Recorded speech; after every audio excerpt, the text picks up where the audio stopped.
বুড়ো বয়সে দিদা একটু বেশি করে চোখে দেখার জন্য নিয়ে যাচ্ছি চোখের ডাক্তারখানা, তাই তো দিদা?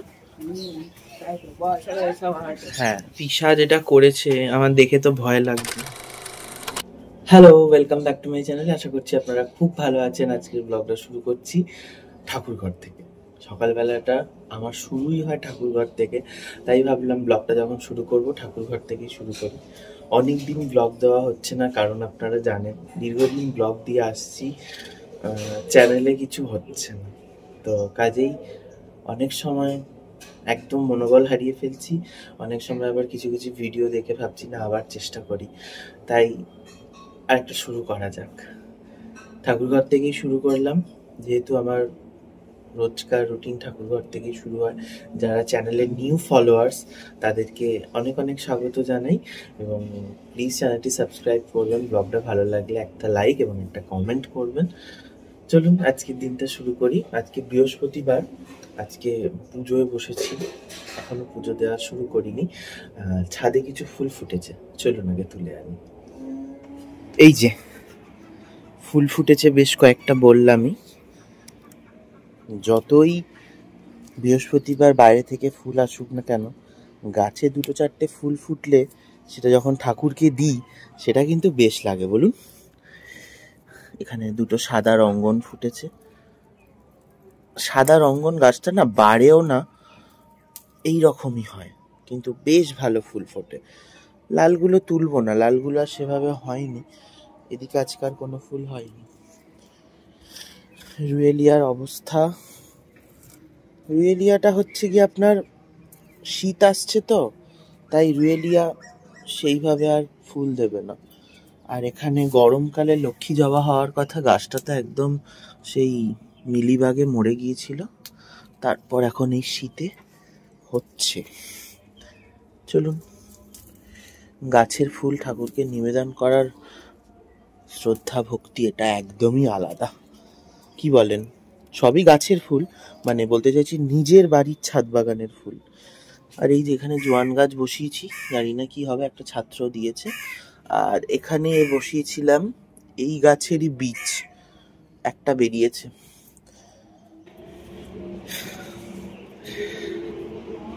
গাছ কিনে এনেছি কালকে, 3 রকমের গাঁদা গাছ, তারপরে মালবা, এস্টার, আর একটা হাজারি গোলাপ। তো সেগুলো বসানোর সময় এখন নেই, কারণ এখন পুজো দেবো, দিয়েই যাব দিদাকে নিয়ে চোখের ডাক্তার দেখাতে, তারপর ওখান থেকে অফিস। তো আমি, বাবা, দিদা 3জনেই যাব, তো সেই কারণে একটু তাড়াহুড়ো করছি আর কি। চলো পুজোটা দিয়ে দিই তাড়াতাড়ি। আমার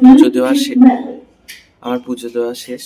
চলুন এবার নিচে যাই, তৈরি হই, দিদাকে নিয়ে বেরোবো চোখের ডাক্তার দেখাতে। কেমন লাগছে বলুন তো? পুজোর পর ঠাকুর ঘরের আবহাওয়া একদম চেঞ্জ হয়ে যায়। মালা, ফুল, ধূপ ধুনোর গন্ধ, প্রদীপের শিখা, সবটা নিয়ে ঠাকুর ঘর একদম জলজল করে। এই জন্যই তো ঠাকুর ঘরটা আমার এত পছন্দের। এই যে গাছের ফুল দিয়েছি গণেশকে।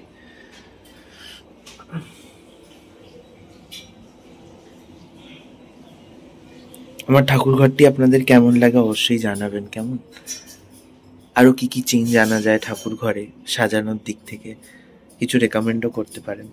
আমি চেষ্টা করব সেগুলোকে ইনোভেট, মানে নতুনভাবে ইনোভেট করার। পুজো দিতে যতক্ষণ না সময় লাগে, তার চেয়ে বেশি সময় লাগে হলো পুজোর পর যে আবহটা হয়ে থাকে, ধুনো জ্বলছে, ধূপ জ্বলছে, তার ধোঁয়া, ফুল, মালা সমস্ত কিছু কমপ্লিট হওয়ার পর একটা ছবি তুলতে বেশ খানিকটা আমার সময় লেগে যায়। এবং প্রত্যেকটা বৃহস্পতিবার আমার গ্যালারি যদি হিস্ট্রি চেক করার অজস্র ছবি আছে, তার মধ্যে যদি আমি গোটা 20 ছবি তুলি, গোটা 18 ডিলিট করি, 2টো রাখি, মানে একদম বেস্ট যেটা। তো আজকেও তাই হলো, তাই জন্য একটু দেরি হয়ে গেল। তারপর একটু ছাদে এলাম।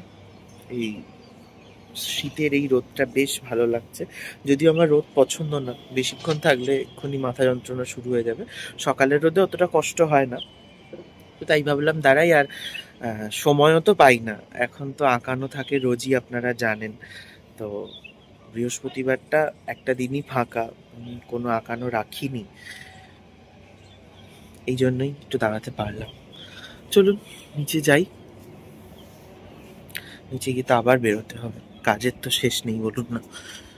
নিচে নেমে এসছি, এদিকে চলছে রান্না বান্নার পর্ব, আর এদিকে এই যে গাছগুলো বলেছিলাম, দেখুন এটা হচ্ছে হাজারি গোলাপ, এগুলো হচ্ছে গাঁদা, একটা রয়েছে মালবা, এই যে পাতাটা দেখছেন হচ্ছে মালবা ফুল, আর ওটা ওদিকে যার একটা দেখছেন এই যে পালং শাকের মতো, এটা হচ্ছে এস্টার। এই কটা গাছই কেনা হয়েছে আপাতত। এই যে বেরিয়ে পড়েছি, পুজো টুজো দিয়ে সকালের ব্রেকফাস্ট করে যাচ্ছি হলো দিদাকে নিয়ে এখন চোখের ডাক্তার দেখাতে, রামতলা। এই যে দিদা, তাকাও দিদা, বুড়ো বয়সে দিদার একটু বেশি করে চোখে দেখার জন্য নিয়ে যাচ্ছি চোখের ডাক্তারখানা, তাই তো দিদা?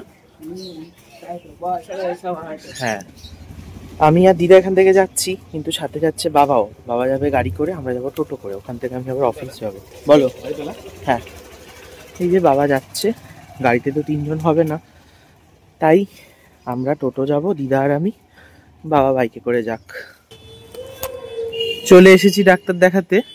এই হচ্ছে জলমহল, এই জলমহলের কাছেই একজন আই স্পেশালিস্ট বসেন, ডক্টর অনিল পাল, ওনাকেই দিদাকে দেখাবো।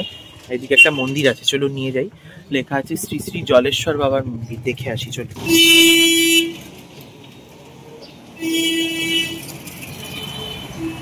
এই হচ্ছে বাবা জলেশ্বর। একটু লেট হলো ঠিকই, অফিসে পৌঁছতে একটু লেট হবে, দিদাকে বাবার গাড়িতে তুলে দিয়েছি, আমি এখান থেকে সোজা অফিস।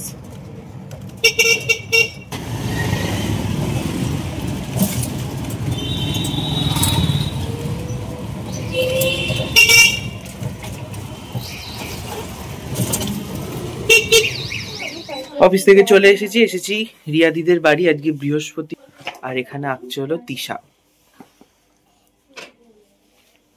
তিশা কি আঁকছিস? অ্যানিমে, যেটা সম্পর্কে আমার কোনো জ্ঞান নেই, কিন্তু ওই আঁকাটা জানি বলে করিয়ে দিতে পারি আর কি, বেশি নলেজ ওদেরই। আর ওদিকে ভূমিকা দিদিমণি এক্ষুনি নেচে এসেছে, এবারও করছে ড্রয়িং। ভূমিকা এদিকে চলে, আমার পাশে চলে, দেখা তোর কি কাজ হচ্ছিল। ভূমিকা করছিল জগদ্ধাত্রী, করে নি, তারপর পুরোটা দেখাবে। আর রিয়াদি আঁকবে হলো আজকে শিব। চলো কমপ্লিট করো সবাই।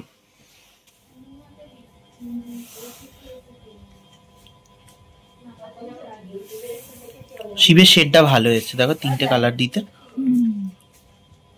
ভাল লাগছে।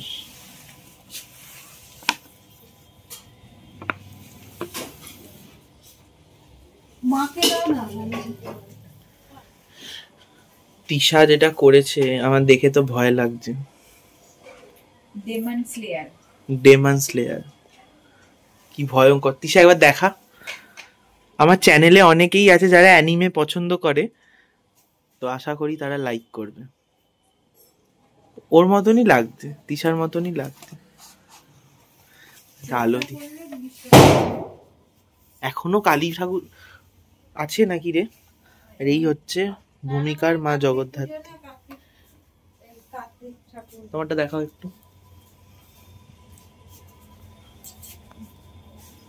লাগছে। চলুন, আকাশ এখানো ডান, এখন যাচ্ছি বাড়ি।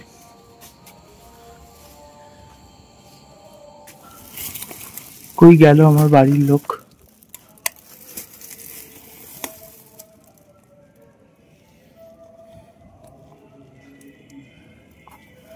দরজা খোলো।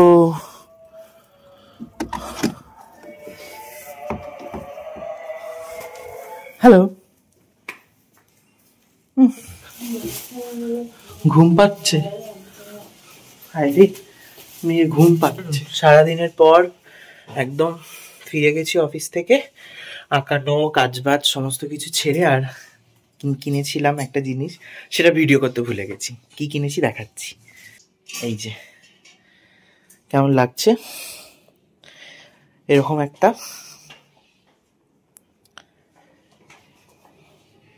কার্পেট কেনা হয়েছে, রেড কার্পেট, যেটাতে আমি হাঁটবো এরকম ভাবে। একবার রেড কার্পেটে হেঁটে এসো। এই দাঁড়ো দাঁড়ো, তুমি এরকম খ্যাচকাচ্ছ কেন? হ্যাঁ হ্যাঁ কি সব তুমি ক্যামেরায় বলছো কিন্তু বৌমাকে অত্যাচার করবে, ডোমেস্টিক ভায়োলেন্স হয়ে যাবে। যাও তুমি একবার রেড কার্পেটে হাঁটো।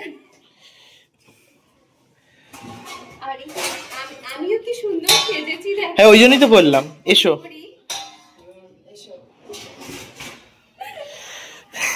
কেমন হয়েছে জিনিসটা জানাবেন, আমার তো খুব পছন্দ, এরকম একটা কেনার ইচ্ছে ছিল, তাই শখ মিটিয়ে ফেললাম।